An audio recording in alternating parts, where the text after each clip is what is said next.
Welcome to Steelers Wrap Up on Pittsburgh CW. Hello and welcome to Steelers Wrap Up here on Pittsburgh CW. I'm Rich Walsh. This week was Ravens week, so there was a lot of energy inside the UPMC Rooney Sports Complex on the south side. Tonight, we'll hear from the players and coaches as they prepared for Sunday's big rivalry game. We'll also have a one-on-one interview with Cam Heyward.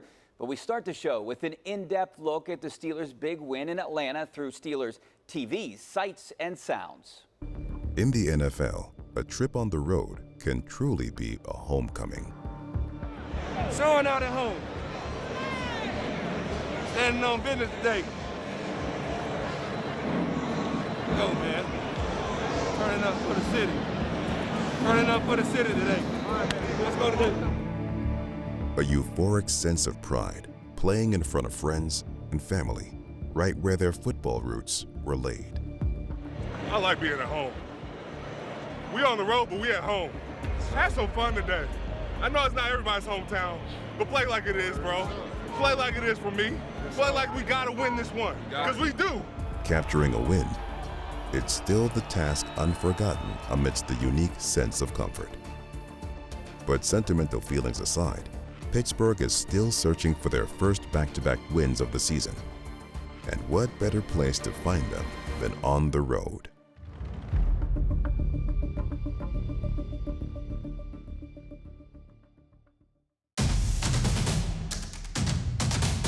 A strong start has been the Steelers' emphasis for weeks.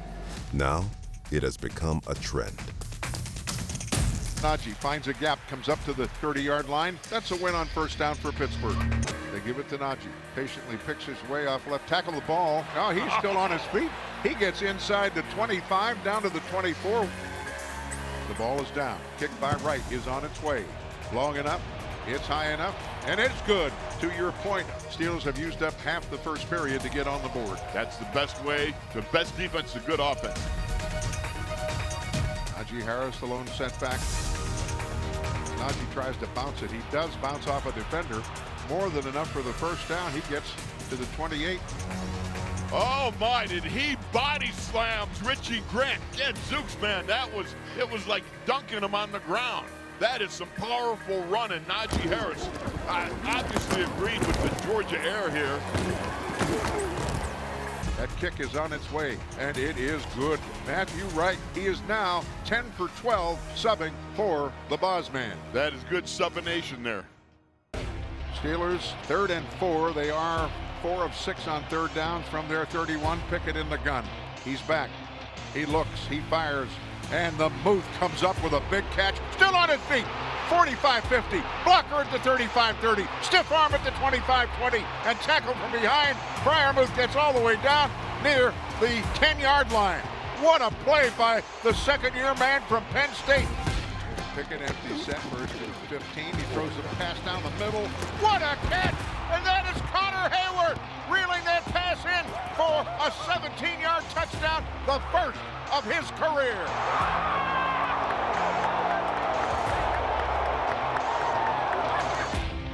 You've got the Meatball Express going down the seam. Beats the pants off of Rashaan Evans and Richie Grant, and before you know it, Connor Heyward. What a great job of keeping his feet in bounds. Tremendous job of getting that ball over the shoulder and staying in bounds, Billy.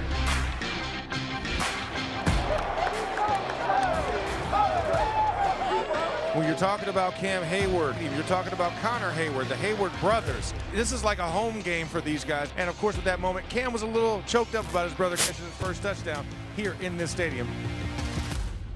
The Steelers rode the wave of emotion towards a final scoring drive before half. That pass is caught at the 45-yard line. The give is straight ahead, and there's a spin move for Jaylen Warren, and he gets the first down to the 44-yard line. Needed 3, got 4. Slip screen to the left. That is Najee, and Najee does a little shake and bake and gets the first down. The ball is down. The kick by Wright is on its way. Long enough, high enough, and it is good. I like it. I like it a lot. Steeler fans shouting approval of the Steelers' first half performance. Control the game, man. Control the game, man. Control the game, man. Contrary to their name, the Falcons prefer to attack on the ground. The third quarter saw them reestablish their identity. And he turns and hands it off to Patterson, and he's greeted. Oh, he kept it. Mariota kept it after the fake to Patterson, and up the field he went. And cutting it back, and look out, that's Patterson with good speed, up over the 45.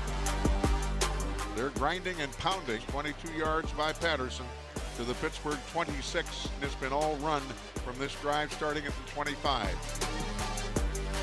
And now they fake the handoff and they throw the pass to the flat and tackle just shy of the goal line. Nope, they get the touchdown.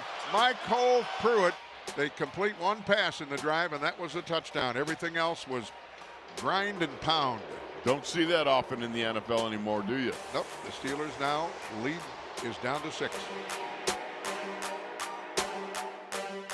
Atlanta was feeling a changing of the tide and kept it moving in their favor.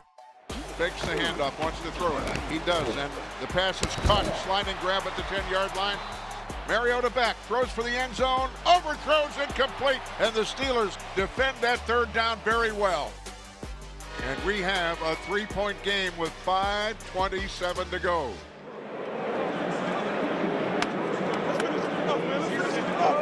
Come on. We got to finish it off. With the Falcons nipping at their heels, the Steelers needed a drive to keep them at bay. Hands it off to Najee, dances in the hole, falls forward, gets down to about the 34 for 5 yards. 3rd and 5, play action fake, Pickett keeping, running for the near sideline, is going to take a slide inbounds to keep that clock going. All right, Presley Harvin, come on, buddy. Only his second punt of the day. Punts it.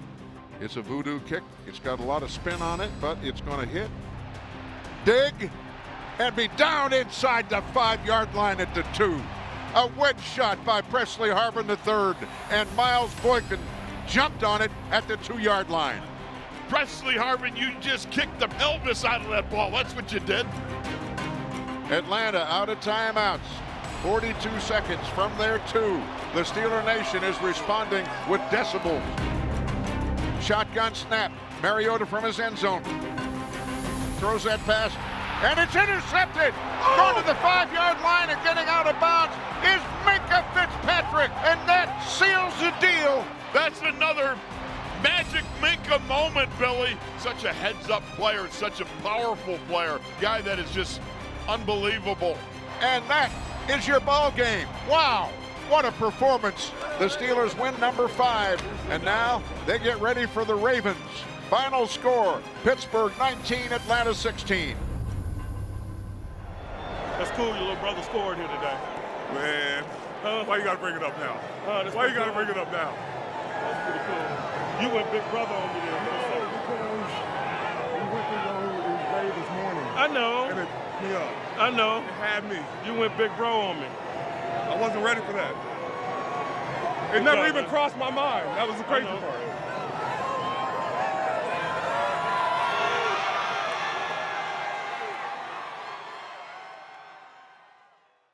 With that victory, the Steelers secured their first winning streak of 2022. And don't look now, but the Steelers could actually still have a pulse in the AFC playoff picture, especially considering who they'll face the rest of the season.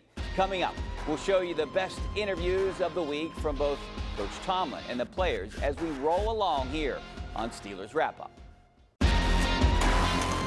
Welcome back to Steelers Wrap Up on Pittsburgh CW. Welcome back to Steelers Wrap Up. Head coach Mike Tomlin was very animated in his weekly press conference this past Tuesday. There were plenty of unique sayings or Tomlinisms, if you will, and here are some of the best ones. And we had an opportunity to stack a victory, and that's something that we hadn't done. And so that's a significant step. Hopefully it's a springboard for us as we move forward. Absolutely, we need it to be. The sand's running through the hourglass. Man, as the road gets narrow, it makes you or it breaks you. You feel that pressure or you apply that pressure. it's my preference to apply it. After that press briefing, it was all business on the South Side as the players went through preparations to face their most heated rivals. They're a great team, great opponent. It's a lot of history in the rivalry, so I'm excited to be come a part of it on Sunday. We got two games in the span of like 4 games with them, and so they're going to be kind of close to each other, and so we just gotta we know them, they know us, and so it's going to be a really good match. I'm excited for it. Even after a dreadful start, the Steelers are still in the hunt for a playoff spot, and it's made more realistic by who they play. Yes, the Ravens have a winning record, but the Steelers have had their number in recent years. Then it's a trip to Carolina to play the woeful Panthers. And on Christmas weekend, the Raiders roll into town for a Saturday night matchup. Then it's the Ravens again before finishing up with the Browns at home. Coming up, Missy Matthews sits down with defensive captain Cam Heyward to talk about his recent domination for the Walter Payton Man of the Year award. Welcome back to Steelers Wrap Up on Pittsburgh CW. Welcome back to Steelers Wrap Up. I'm Rich Walsh. Last weekend, Cam Heyward got to see his younger brother catch his first NFL touchdown pass just hours after they visited his father's grave in Atlanta. Just a few days later, Cam was honored by the team as this year's nominee for the Walter Payton Man of the Year award. So a pretty good couple of days for the Steelers' veteran leader. Missy Matthews sat down with Cam to talk about that and more. Cam, take me back to Atlanta, the game. You guys were able to stack wins. That's huge. And it's intercepted. Minka Fitzpatrick, and that seals the deal. But knowing how much it meant for your family, Yeah. For you, for your brother, and everyone else, just what emotions are you still feeling from that? It's funny because I'd been circling this on the calendar all year, going back to Atlanta. For me, I was like, this is the perfect time to, stack wins, get back on track, hometown, friends and family, a lot of friends and family, just have fun with it. And, I talked to Connor and just said, hey, if we get some time, I'd like to go visit our dad at his grave and, just pay respects. And then just the game, how it unraveled was pretty fun. What was the rush of emotions that maybe took over your body when Connor scored that touchdown? He throws the pass down the middle. What a catch! And that is Connor Heyward reeling that pass in. Ooh, that was some rough emotions. I didn't know I had that in me. I had the helmet right in front of me. I was like, I cannot control myself right now, just because I had gotten the sack. He's hit. He's down. Captain Cam is on the scene. The next series, he had gotten a touchdown, and it just, you start, putting things together. Like, that was the last place Connor had scored for his college career. That was one of those memories that, you think about. And then for him to do it again, getting his first touchdown was pretty big. And then I got to see, he kind of scored similar to how my dad scored. So, Crazy. Yeah, just very eerie. And I was like, oh, that kind of hit me at the wrong time. So it took me a while to, get back into the game. Your dad's jersey, was that game worn? Where was that from? And It was actually from a guy on Instagram. He had given me a jersey. And it's funny, I have extra jerseys for my brothers I had gotten this offseason of all the teams my dad had played for. But I could not find the Atlanta jersey. And so I'm like, Mom, where is this jersey? And so I had an extra one. But it was a little bit tight, but I love to wear it. I like to think God and my dad are always working together.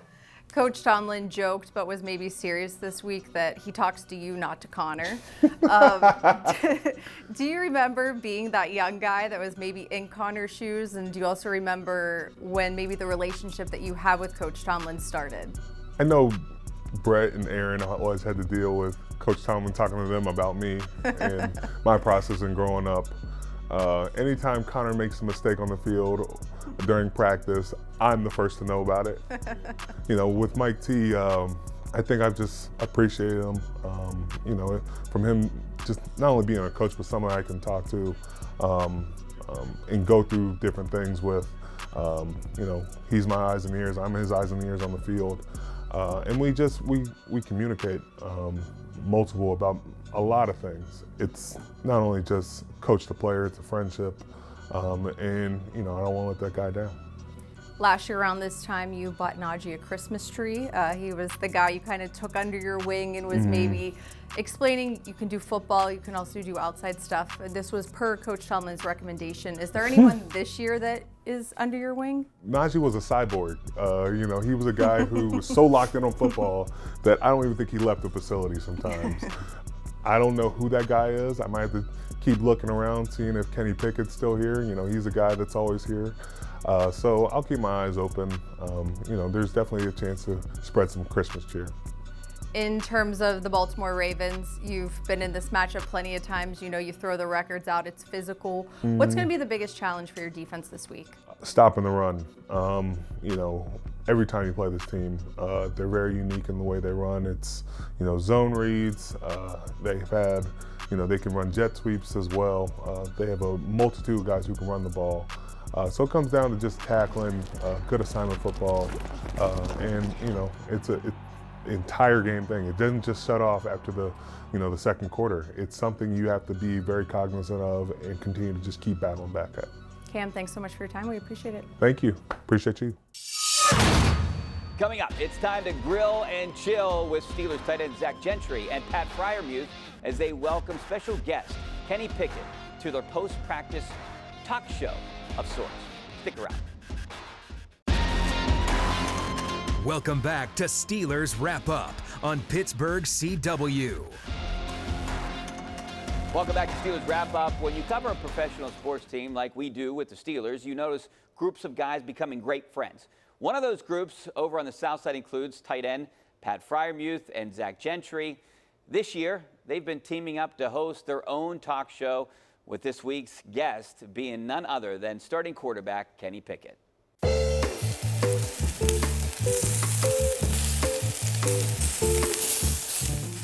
Hello and welcome to another episode of Grillin and Chillin post-practice here back in Southside. I'm Zach. I'm Pat. And today we have a one-of-a-kind friend here with great hair, Mr. Kenny Heisman himself. Kenny Pickett, welcome, man. Appreciate you guys. Great to see you, man. You look great. Thanks, man. You feel great? Feel awesome. Hey, just a quick question though. How do you take your dogs? Do you like them Rare, medium rare? well done? We'll go well done. Well done dog. You're a well done dog. Yeah, well. You get him rare, puts a little hair on that chest. I know you got a little hair on that little hair going. It just goes all the way down. Right there, right? Keep him one more. So tell us now a little bit about the flow.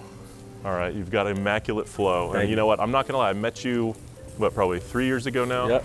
And you didn't have all the lechuga, the lettuce hanging out Wasn't the back. there. No. It was absent. So what brought that on? Why did you feel like becoming the Fabio of the 412? Fabio. COVID. Couldn't get a haircut. Yeah, the virus. And I actually liked it. Pat's struggling over there. That Cam cut's still lingering. I have a question. Here's a question. Yeah. Would you consider yourself the king of Pittsburgh? I wouldn't. Would you consider yourself the king of Oakland? No. He's thinking about all these so hard right now. Do you think you have the key to the city? I don't. I think Najee does.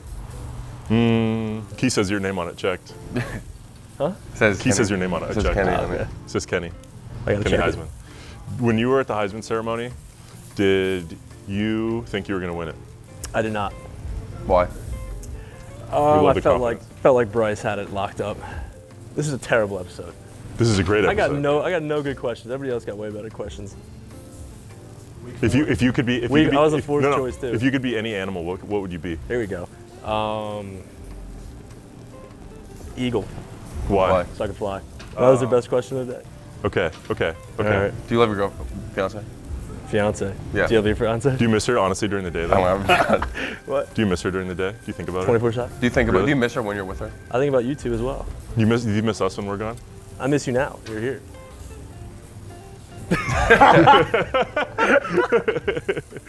All right. All right. Thanks, Kenny. Appreciate it, guys. Hey man, you're a really great guy. Yeah, that was a great 5 minutes. Not sure if Zach and Pat are ready to take over the Tonight Show just yet, but they're hoping they continue to grill and chill. Coming up, we'll tell you about a big day of Steelers programming we have planned this weekend. Stick around. Welcome back to Steelers Wrap Up on Pittsburgh CW. Welcome back. We're almost wrapped up here on Steelers Wrap Up. Before we leave you, we wanted to make sure you knew what we had planned for this Sunday on KDK. We start off with Steelers kickoff on Sunday at 11:30 in the morning, followed by the NFL Today from CBS. Then it's the Steelers and Ravens from Acrisure Stadium at 1 o'clock after the game. Keep it locked on KDK for our post-game show, Steelers Extra Point. Then it's time for your opinions to be heard by calling into the Ireland Contracting Nightly Sports Call at about 5 o'clock. We wrap up the day with the #1 Cochran Sports Showdown at 11:35 that night. And that's all the time we have for tonight. We thank you for watching. I'm Rich Walsh. Have a great weekend, and we'll see you later.